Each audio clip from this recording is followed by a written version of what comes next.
자, 안녕하세요. 반갑습니다. 오늘도 여러분들께 도움이 될 수 있는 내용으로 인사드리는 유건입니다. 영상 시작 전 구독과 좋아요, 알림 설정 한 번씩 부탁을 드리면서 자, 이번 시간 웨이브에 대해서 분석을 시작해 보도록 하겠습니다.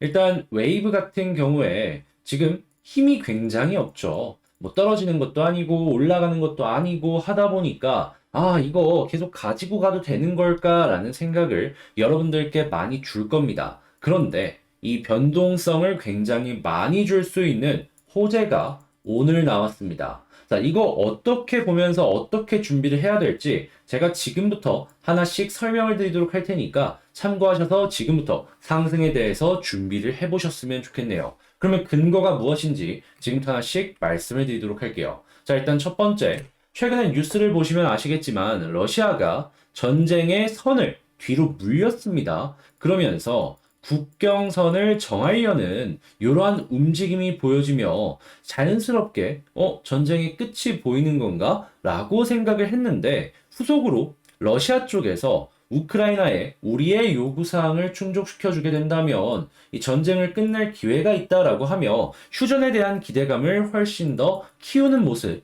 이런 것들을 보여주고 있습니다. 자, 그러면 자연스럽게 우리는 이제부터 어느 정도 전쟁이 이어질 수는 있겠지만 종전, 휴전에 대해서 생각을 하면서 이 다음 스텝을 준비를 할 수밖에 없겠죠. 자, 그랬을 때 우리가 주목을 해봐야 되는 첫 번째는 뭐냐 하면은 러시아 지역. 자, 그러면 다시 전쟁을 끝냈다라고 해서 해외의 규제는 없어질 것인가? 아니죠. 계속해서 이어질 가능성이 높겠죠. 그것도 그냥 2, 3년 이게 아니라 10년 이상 연결이 될 가능성이 상당히 높겠죠. 그래서 러시아는 생각을 하고 준비를 할 겁니다. 이 규제가 계속된다라고 하더라도 우리가 살아나기 위해서는 당연히 무역을 정상화를 시켜야 된다. 자, 그런데 전 세계에서 가스나 아니면은 석유는 달러로 거래가 된단 말이에요.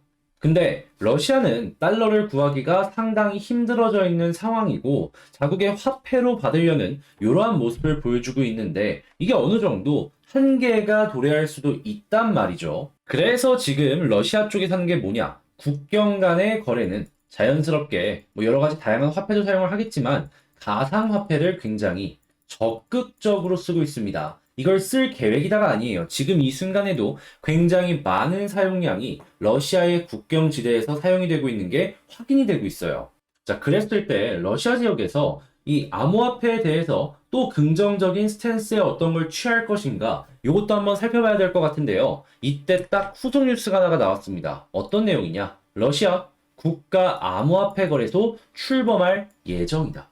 일부를 규제하더라도 확실한 제도권으로 편입을 시켜가지고 사용성을 증가시키겠다라는 국가의 의지다라고 확인을 할 수가 있는 것이죠.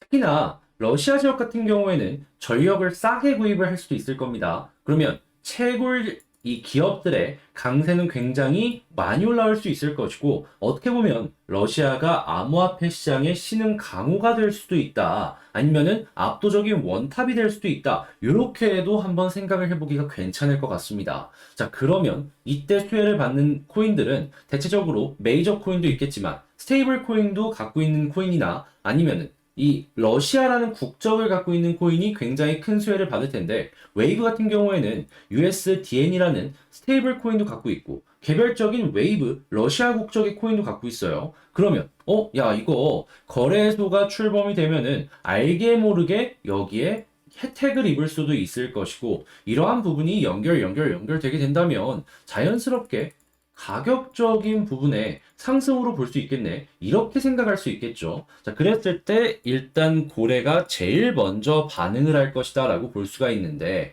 이 출범에 대한 요 일정이 공개가 되면은 아마 그때부터는 쭉쭉 올라가는 걸 넘어서 그냥 급등이 계속되지 않을까 생각을 합니다. 물론 그때까지는 어느 정도의 시간이 필요하긴 하겠지만 어떻게 보면 고래의 움직임만 먼저 보게 된다면은 남들보다 빠르게 우리가 눈치를 보면서 맞춰서 움직일 수 있거든요. 근데 이러한 부분을 이제 알기가 좀 힘들거나 아니면은 혼자서 이 시간적인 여유가 안 되다 보니까 이 조사하기를 힘들어 하시는 분들이 많으세요. 그래서 제가 그냥 카톡방을 통해서 야, 어차피 저는 보고 있는 거니까 이런 것들 나오는 내용 실시간으로 안내를 도와드리고요. 이걸 한 번 더 정리해서 블로그를 통해서 여러분들 이제 단타는 어떻게 해야 되는지, 중장기는 어떻게 해야 되는지 전략을 짜시는데 이 도움을 얻을 수 있도록 정리해서 업로드를 해놓도록 하겠습니다. 자, 그러면 여러분들 여기서 도움을 얻으면 잊지만 마시고 구독, 좋아요, 알림 설정 눌러주시는 거 기억해 주셔야겠죠.